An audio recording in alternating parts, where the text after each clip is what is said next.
Hello बच्चों, मैं ब्रजेश चौधरी आप सभी का केमिस्ट्री के इस प्लेटफॉर्म पर हार्दिक स्वागत करता हूं। जैसे कि अपन कल लास्ट टॉपिक पढ़ चुके थे आयोडोफॉर्म, और आयोडोफॉर्म की जो क्रिया पढ़ चुके थे वो रजत पाउडर से पढ़ चुके थे। रजत पाउडर बोले तो सिल्वर चून।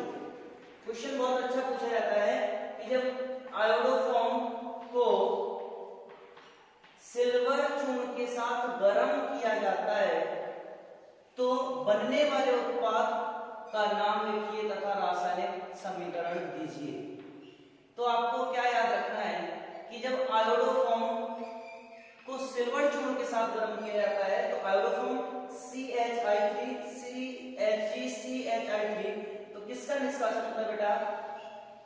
6AgI का निष्कासन होता है। और बनने वाला उत्पाद क्या होगा आपका बेटा? एल्काइन होगा। कल अपन यहां तक पढ़ चुके थे। नेक्स्ट स्टेप है इसका कार्बोल एमीन अभिक्रिया, जो अपन क्लोरोफॉर्म में यूज कर चुके हैं वही कार्बोल एमीन अभिक्रिया होगी। कार्बोल एमीन अभिक्रिया बेटा, कार्बोल एमीन अभिक्रिया को दूसरे किस नाम से जाना जाता है?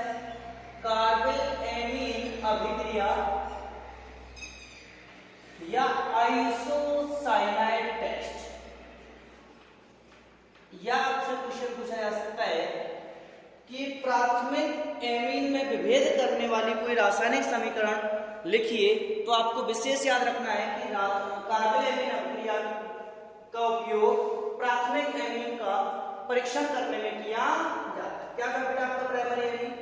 कि जब एथिल एमीन की क्रिया, वहां आप क्लोरोफॉर्म ले रहे थे, यहां आप आयोडोफॉर्म यूज कर रहे हैं, तो CH3 किससे क्रिया करेगा बेटा? KOH से क्रिया करेगा। तो आप जानते थे किस किसका निष्कासन होता है? कितने आइए 1 2 3, तो कितने KOH लेंगे अपन? 3 ही KOH लेंगे।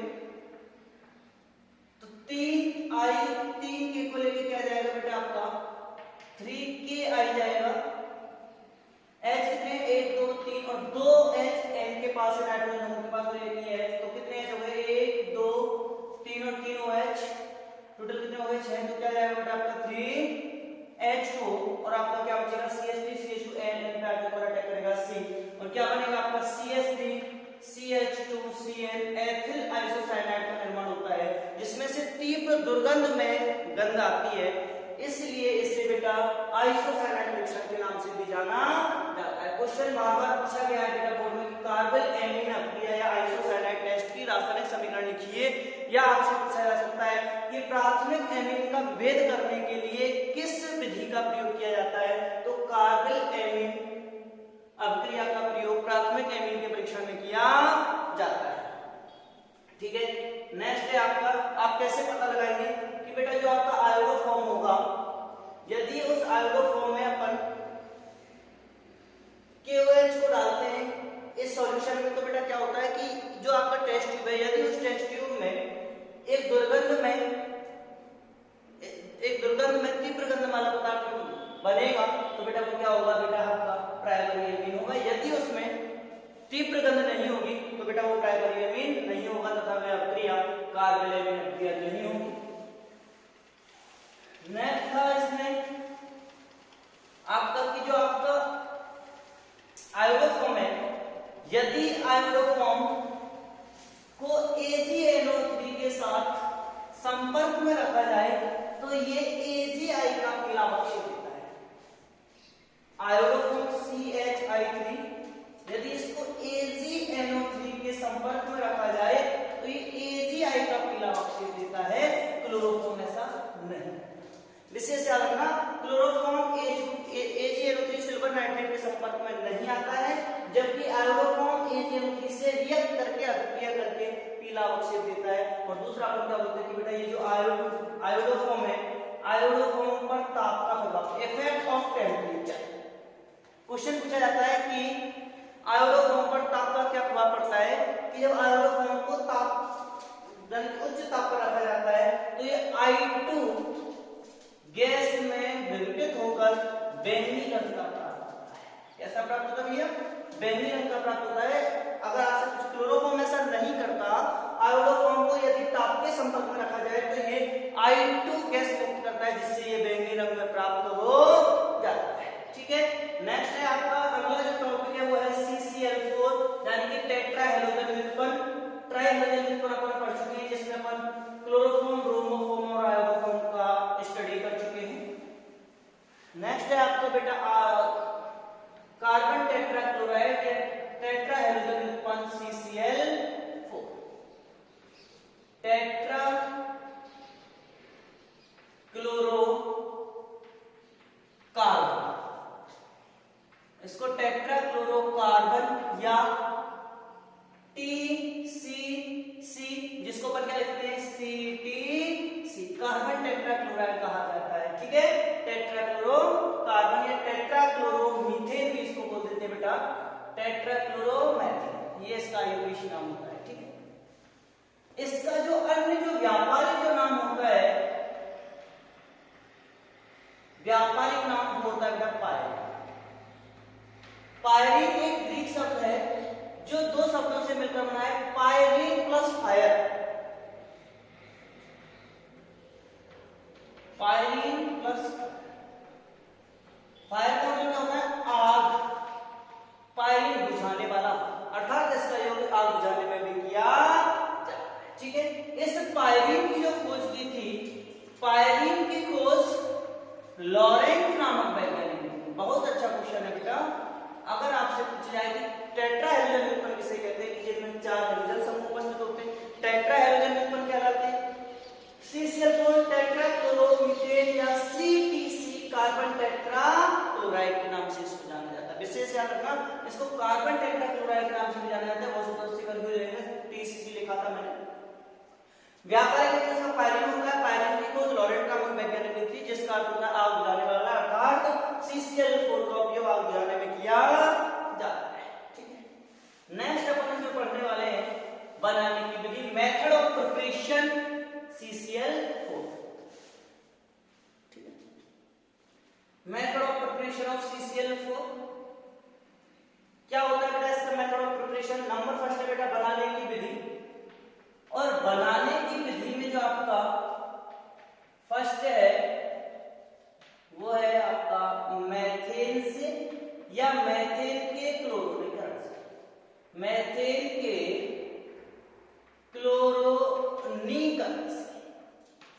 कि बेटा मैथेन के क्लोरोनीकरण से आपको क्या बनाना है CCl4, कि जब मैथेन का CH4, जब मैथेन का क्लोरोनीकरण कराते हैं सूर्य के प्रकाश की उपस्थिति में, H न्यू, कितने H है बेटा 4, तो अपन को कितने हाइड्रोजन लेने पड़ेंगे 8, क्योंकि 4 जो आपके हाइड्रोजन है वो 4 हाइड्रोजन को लेके 4H जाएगा, कितने Cl बचेंगे 4, किसका निर्माण होगा बेटा CCl4 carbon tetrachloride.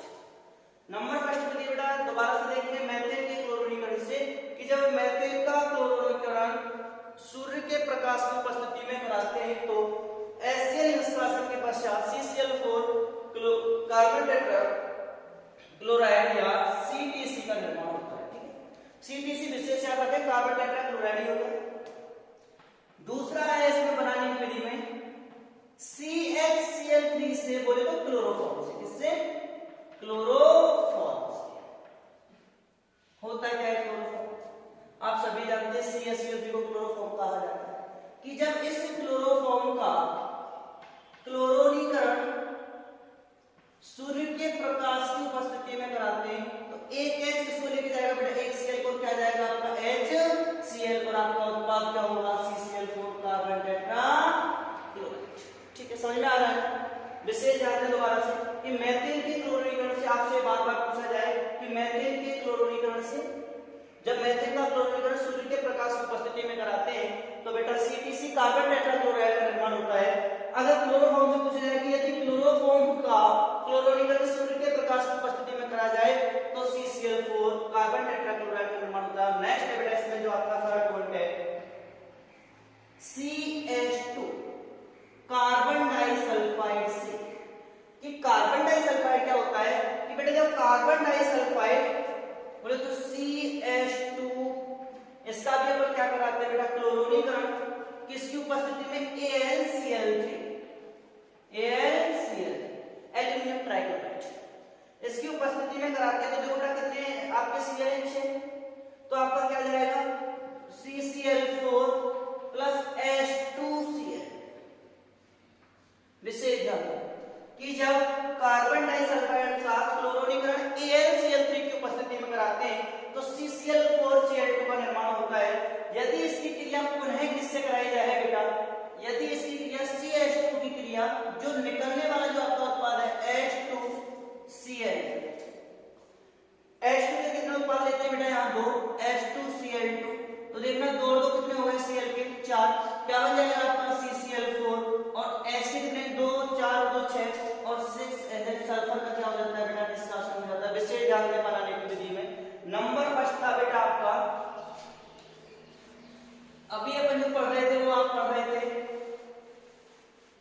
CCl4 carbon tetrachloride जिसे टेट्रा हैलोजन उत्पन्न भी कहा जाता है, इसको CTC भी कहते हैं और इसका अन्य जो व्यापारिक नाम होता है वो क्या होता है बेटा पायरीन। बनाने की विधि मैथेन के क्लोरोनीकरण से कि जब मैथेन का सूर्य के प्रकाश की उपस्थिति में क्लोरोनीकरण कराते हैं तो 4H4Cl को लेकर बाहर निकलते हैं और आपका उत्पाद क्या होता है CCl4 कार्बन टेट्राक्लोराइड का निर्माण होता है। दूसरा है आपका क्लोरोफॉर्म से कि जब क्लोरोफॉर्म का भी अगर क्लोरोनीकरण सनलाइट सूर्य के प्रकाश की उपस्थिति में कराते हैं तो एक H एक Cl को लेके जाता है 3 और 1 कितने Cl बटे 4 और CCl4 CTC का निर्माण होता है कार्बन टेट्राक्लोराइड। और चौथा है आपका CH2 से बोले तो कार्बन डाइसल्फाइड से कि जब कार्बन डाइसल्फाइड का AlCl3 की उपस्थिति में क्लोरोनीकरण कराते हैं तो CCl4 का निर्माण होता है। अगर वो ऐसे बोले आपका कि H2Cl2 से H2Cl2 जब कार्बन डाइसल्फाइड से क्रिया करता है तो 6H सल्फर निष्कासन के पश्चात गंधक निष्कासन के पश्चात इसका निर्माण होता है बेटा CCl4 बोले तो कार्बन टेट्राक्लोराइड का निर्माण होता है। फिर बेटा अपन पढ़ते बनाने की विधि के बाद इसके महत्वपूर्ण फिजिकल प्रॉपर्टीज ऑफ CTC।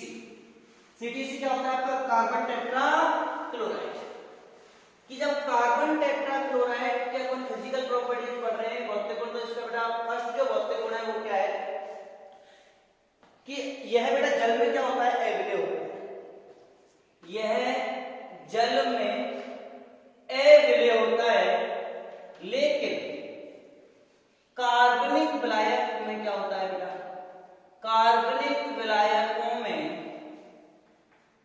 विलेय होता है।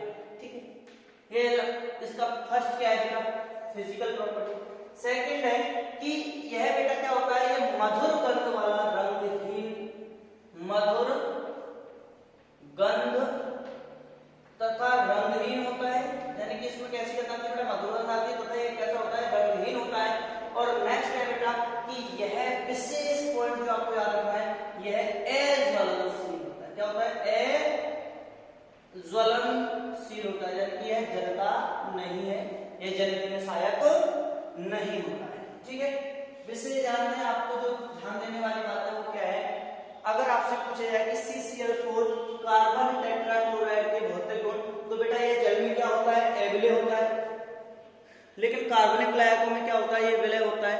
यह मधुर गंध वाला, कैसा भैया, यह मधुर गंध वाला रंगहीन द्रव होता है और यह अज्वलनशील होता है। ठीक है, अभी अपन क्या पढ़ रहे हैं इसके रासायनिक,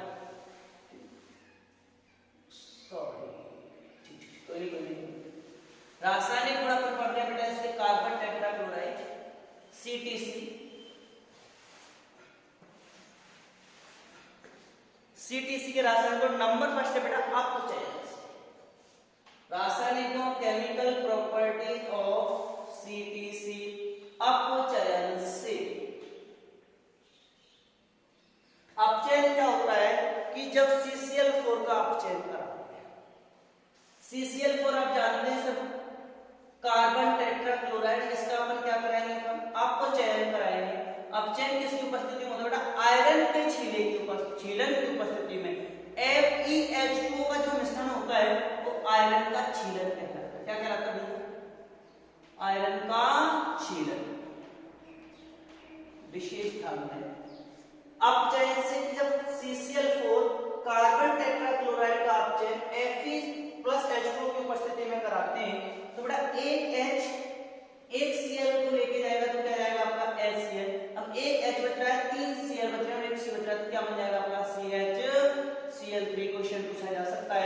CTC से क्लोरोफॉर्म का निर्माण कीजिए। ठीक है, क्लोरोफॉर्म आप जानते हैं CTC कार्बन टेट्राक्लोराइड। अगर वो आपसे पूछे कार्बन टेट्राक्लोराइड से क्लोरोफॉर्म का निर्माण कीजिए तो ये क्या होगा बेटा कि जब कार्बन टेट्राक्लोराइड का Fe+H2 आयरन के छिलक की उपस्थिति में अपचयन कराते हैं तो क्लोरोफॉर्म का निर्माण होता है। अगला जो इसमें पॉइंट है वो है बेटा आपका जल अपघटन से। इससे जल अपघटन से सेकंड जो आपका जल अपघटन से, ये अपन को पढ़ा, हम आपको बता चुके हैं आयोडोफॉर्म में है, क्लोरोफॉर्म। ठीक है, इसका अपन क्या कराएंगे अपघटन। तो देखो जल पर CCl4, कितने Cl हैं आपके, चार, जितने Cl होंगे उतने अपन क्या यूज करेंगे बेटा KOH यूज करेंगे। क्या यूज करेंगे KOH। कितने KOH यूज कर रहे हैं अपन, 4 KOH यूज करेंगे। अगर KOH 4 यूज करेंगे तो देखो क्या जाएगा आपका 4KCl। H में 1 2 3 4 2H2O प्लस CO। O कितने 1 2 3 4, 2 और 2 4। H में 1 2 3 4, 1 2 और 2 4 और Cl कितने आपके 4। ओके, विशेष जानो आपको करना है। आपसे बेटा रासायनिक गुण जब पूछेगा तो रासायनिक गुण में आपको हमेशा याद रखना है कि आपके जो रासायनिक गुण है उस रासायनिक गुण में अपन क्या करते हैं, फर्स्ट है बेटा आपका कार्बन टेट्राक्लोराइड से, कि जब कार्बन टेट्राक्लोराइड का अपचयन Fe+H2O की उपस्थिति में कराते हैं तो बेटा Fe+H2O का जो मिश्रण होता है, आयरन और जल का जो मिश्रण होता है वो बेटा आयरन का क्या कहलाता है, छीलक कहलाता है, यानी कि बचा हुआ जो अवशेष जो होता है। इसमें बेटा जब CCl4 का ये अपचयन करेगा तो एक Cl को लेके जाएगा, क्या जाएगा आपका HCl। आप देख सकते हैं, ऐसे भी देख सकते हैं कि देखो कितने आपके Cl लगे हुए बेटा 4, 1 2 3 और ये 2H। अगर यहाँ पे बेटा क्या करेंगे अपचयन करेंगे तो एक H किसको लेके जाएगा बोलो, HCl को। अभी एक H अगर एक HCl को लेके जाएगा तो क्या यहाँ पे आगे कौन जाएगा H, क्या बन जाएगा CHCl3, क्लोरोफॉर्म का निर्माण होता है। यस, नेक्स्ट था आपका जो टॉपिक वो था बेटा जल अपघटन से, कि जब कार्बन टेट्राक्लोराइड का क्या कराते हैं बेटा क्षारीय KOH एक प्लस NaOH या KOH से वो विकृत कराते हैं, अभिक्रिया कराते हैं तो बेटा कितने Cl है आपके 4। ऐसे देखिए आप 1 2 3 4, 1 2 3 4। OH कितने यूज किए हैं अपन ने 4, 1 2 3 और ये वाला Cl, ये वाला Cl, ये वाला Cl, ये वाला Cl, एक इससे एक इससे और एक इससे, तो क्या जाएगा आपका 1 2 3 4 4 KC। ठीक है, अभी जो आपको दिख रहा था आपको एक Ca और कितने H 4 और 2 4 क्या है आपके वो, तो एक तो बनाएगा CO2 और एक क्या बनाएगा आपका H2। विशेष ध्यान दें कि अगर आपसे पूछा जाए कि पायरीन के जल अपघटन को समझाइए, पायरीन के जल अपघटन से बनने वाले उत्पादों के नाम लिखिए या रासायनिक समीकरण लिखिए तो बेटा किसका निर्माण होता है CO2 and H2, carbon disulphide और जल का निर्माण होता है। किस कंडीशन में, जब CCl4 का अपन क्या कराते हैं जल अपघटन। नेक्स्ट है बेटा इसमें रायमर टीमन अभिक्रिया। मैं आपको बार बार बता चुका हूं कि रायमर टीमन अभिक्रिया दो प्रकार की होती है। क्लोरोफॉर्म और आयोडोफॉर्म में अपन जब पढ़ रहे थे तो वहां अपन क्या कर रहे थे बेटा कि जब फिनॉल की क्रिया क्लोरोफॉर्म और KOH से कराते हैं तो सैलिसिलिक एल्डिहाइड का निर्माण होता है, जिसको रायमर टीमन अभिक्रिया या रायमर टीमन फॉर्मलीकरण कहा जाता है। ठीक है, फॉर्मलीकरण क्यों कहा जाता है, क्योंकि बेटा फॉर्मेल्डिहाइड उधर जुड़ता है, CHO एल्डिहाइड जिसको बोलते हैं फिनॉल पर जुड़ता है। यहां इसको अपन क्या बोलेंगे रायमर टीमन कार्बोक्सिलीकरण। कार्बोक्सिलीकरण विशेष ध्यान दें इस अभिक्रिया, रायमर टीमन कार्बोक्सिलीकरण अभिक्रिया। बोर्ड को ये बहुत अच्छी और बहुत प्यारी अभिक्रियाएं लगती हैं, रायमर टीमन कार्बोक्सिलीकरण और रायमर टीमन फॉर्मलीकरण। होता क्या है कि जब फिनॉल की क्रिया, ये आपका फिनॉल है, जब फिनॉल की क्रिया पायरीन बोले तो CCl4 कार्बन टेट्राक्लोराइड का KOH से कराते हैं तो ऑर्थो से किसका निष्कासन होता है हाइड्रोजन। तो देखना आपका क्या जाएगा KACL को लिखते KCl और एक H एक OH को लेके जाएगा तो क्या जाएगा आपका H2O। और जो आपका उत्पाद जो बनेगा, जो मध्यवर्ती जो आपका कंपाउंड बनेगा, इंटरमीडिएट जो आपका कंपाउंड होगा वो क्या होगा देखना, OH C Cl Cl और कितने Cl है बेटा 3, तो कितने आप KOH यूज करेंगे, 3 KOH यूज करेंगे। तो 3 KOH यूज करेंगे तो 3 के किसको लेके जाएंगे बेटा, 3 Cl को लेके जाएंगे तो क्या जाएगा आपका 3 KCl। और आपका जो कंपाउंड जो होगा वो क्या होगा, फिनॉल COH OH और OH। आपको बार बार हम बता चुके हैं कि कार्बनिक रसायन में या ऑर्गेनिक केमिस्ट्री के अंदर यदि एक ही कार्बन पर 2 OH समूह उपस्थित हो तो वो अस्थायी यौगिक होता है। उसमें कितने OH होता है, एक यौगिक। तो ये क्या होता है बेटा, अस्थायी यौगिक होता है। और अपने आप को स्थायी करने के लिए एक जल का अणु त्याग देता है। और एक जब जल का अणु त्यागेगा तो देखो क्या जा रहा है भैया आपका HOH H2O, क्या बचेगा आपका COOH, ये आपका फिनॉल और इसमें कौन आ गया COO और H। ठीक है, यहां से ये बॉन्ड पे ऐसे तो इसे डबल बॉन्ड बना लिया, C डबल बॉन्ड और पाई बॉन्ड का निर्माण हुआ और ये क्या हुआ आपका OH और किसका निर्माण होता है आपका सैलिसिलिक अम्ल। वहां का क्या था आपका सैलिसिलिक एल्डिहाइड और यहां क्या होता है ये सैलिसिलिक एसिड, सैलिसिलिक अम्ल का निर्माण होता है जिसको ऑर्थो हाइड्रोक्सी बेंजल्डिहाइड बोलते हैं, ऑर्थो हाइड्रोक्सी बेंजोइक एसिड बोलते हैं। ठीक है, अगर आपसे क्वेश्चन कई बार पूछा गया है कि सैलिसिलिक अम्ल का आईयूपीएसी नाम लिखिए तो इसका नाम क्या होता है ऑर्थो हाइड्रोक्सी बेंजोइक एसिड। और जो रायबर्टिमान जो आपका फॉर्मूलीकरण था उसमें क्या बनता था सैलिसिलिक एल्डिहाइड और जिसका नाम क्या होता था ऑर्थो हाइड्रोक्सी बेंजल्डिहाइड। विशेष ध्यान रखना है दोनों को। दोबारा से देखें रायबर्टिमान कार्बोक्सीकरण क्रिया जो अपन किससे बनाने का CCl4 कार्बन टेट्राक्लोराइड। नेक्स्ट अपन पढ़ेंगे इसके बाद फ्रियोन, बहुत अच्छा टॉपिक आने वाला है कि जब फिनॉल का अपन क्या कराते हैं बेटा, जब फिनॉल की क्रिया CCl4 जब KOH से कराते हैं, जब फिनॉल की क्रिया KOH तथा CCl4 से कराते हैं तो इंटरमीडिएट कंपाउंड का निर्माण होता है। इंटरमीडिएट कंपाउंड जो KOH से क्रिया करके 3KCl निष्कासन के पश्चात अस्थायी यौगिक का निर्माण होता है। अस्थायी यौगिक किसे कहते हैं कि ऐसा यौगिक जिसमें एक ही कार्बन पर 2 से अधिक OH समूह उपस्थित हो या 1 से अधिक OH समूह उपस्थित हो, अस्थायी यौगिक होता है। और अपने आप को स्थायी करने के लिए एक जल का अणु त्याग देता है और वह कौन से यौगिक में परिवर्तित हो जाता है सैलिसिलिक अम्ल। इसको अपन क्या बोलते हैं बेटा ऑर्थो हाइड्रोक्सी बेंजोइक एसिड के नाम से जाना जाता है। कई बार बोर्ड में पूछा गया क्वेश्चन है।